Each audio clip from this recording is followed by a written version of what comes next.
And it's like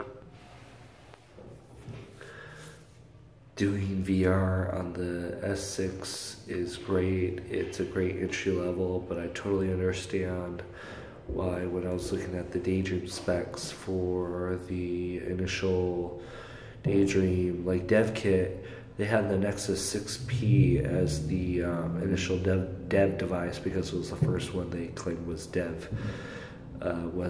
compatible with Daydream, but it was just barely ready because basically they said the thermal capabilities were on snuff. Now I understand because just playing around a little bit with my Gear VR with the S6, it overheats just after 5-10 minutes of good VR session. Like you're just getting into a good VR session, you're playing for 10-15 minutes, you're really getting into it, and all of a sudden your device is overheating, you can't handle it for that long.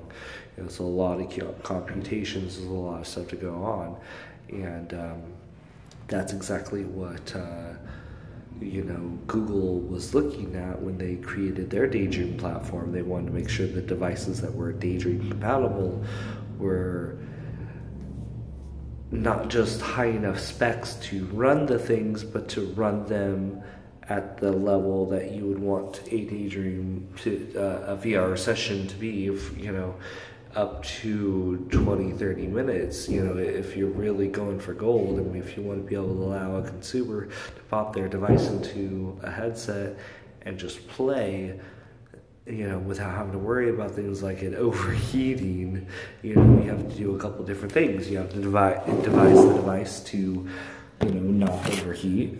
You need to devise the headset to not build up heat in an unfashionable way. You need to have extra sensors so that you can keep track of the heat in all the different areas, so that you can,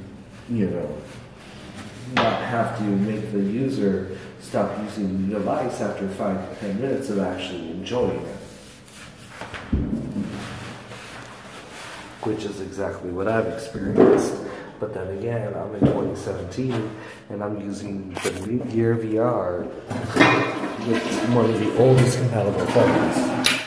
I have the S6 baseline. There's the S6 Edge, there's the S7, S7 Edge, the S8, and notwithstanding the Note lines.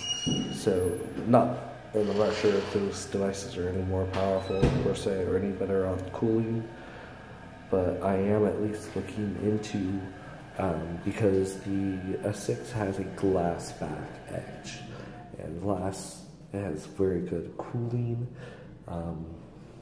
performance.